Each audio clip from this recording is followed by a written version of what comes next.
It was my 40th birthday, and I was thrilled. I was so relieved my 30s were over. They were kind of intense. See, I'd come out as a lesbian to my traditional Mississippi family. Well, that didn't go over so well. That's another story. I'd been carrying around this story that I didn't belong, I didn't fit in for a long time. I'd done lots of psychotherapy. And then at 37, I met this amazing woman, Marie, and I knew we belonged to each other. I had this growing self-confidence, and I knew that wherever I went, I would fit in. Now, I know I just came out to y'all, but I just want to remind you, oh my God, I just came out to like 200 people. But I want to remind you I'm not traditional. In fact, I'm a little woo-woo. I'm a woo-woo lipstick lesbian from Tacoma Park. And I decided I wanted to do a spiritual retreat for my 40th birthday. I wanted to bring in this new attitude of being empowered. So I found out about a 4-day lesbian and gay shamanic retreat in the mountains. Yes. Yes. In the mountains of western North Carolina. And I knew this was for me. There was going to be a sweat lodge.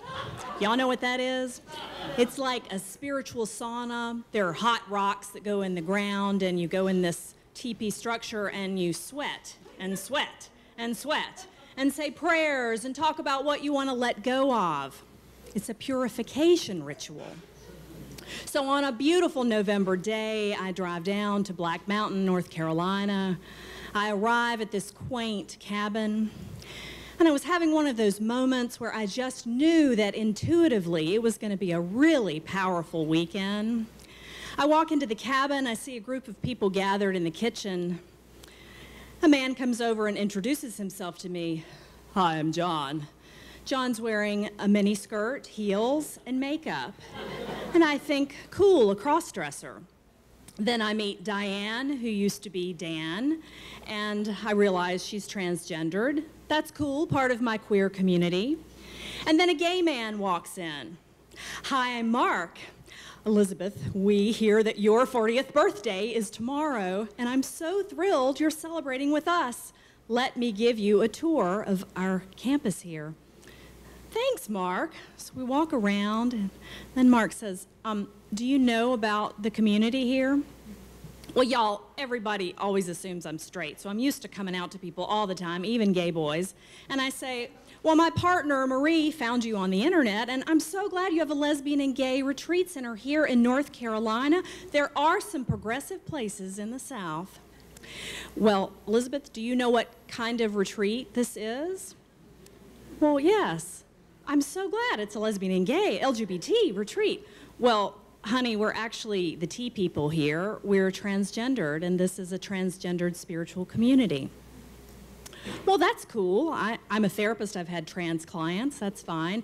So, Mark, I guess, are you and I the only non-transgendered people here?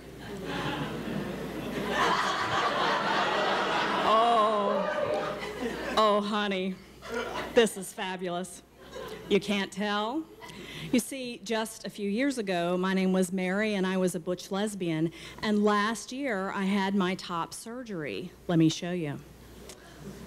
And then he pulls up his shirt, and he shows me a flat chest with 2 scars where they had removed his breasts. So you're what we call a BBF, Elizabeth. That's biologically born female. And I think you're going to be the only one here. You know those moments where you're really shocked on the inside, but you're trying to play it cool on the outside? Well, I'm a Southern lady, and I'm really good at that. Oh. Well, that's great. Congratulations, Mark. I'm so glad. My old story is coming back. Maybe I'm not going to fit in. Maybe this is not my tribe. It might be a long weekend. Then that night we gather, and the leader calls in the 4 directions. Michael, oh, and he's a gay man, and he's always been a gay man. And he tells us about the weekend, and I'm starting to feel comfortable. I'm thinking, these people are friendly, this is fine. And then Michael says, Folks, we live in a homophobic culture and a transphobic culture and an erotophobic culture. That's right, we are afraid and ashamed of our naked bodies. But this weekend, we are gonna heal that, because folks, we're going naked in the sweat lodge.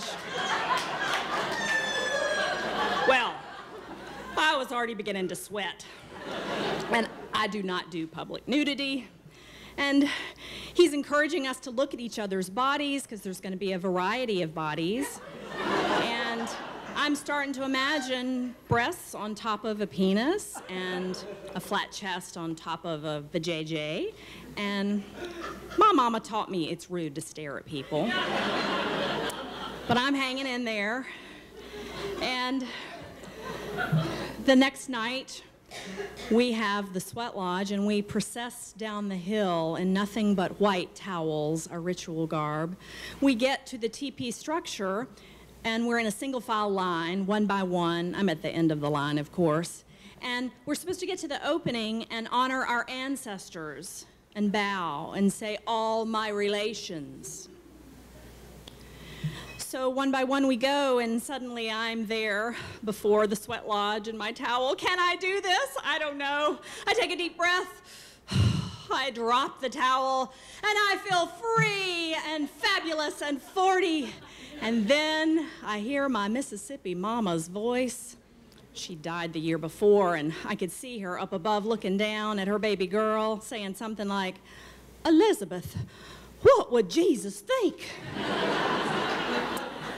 So I go in, and it's pitch black in the sweat lodge. It's dark, and I'm actually disappointed I can't see a damn thing. And I look around, and y'all, for 2 hours, we told our coming out stories.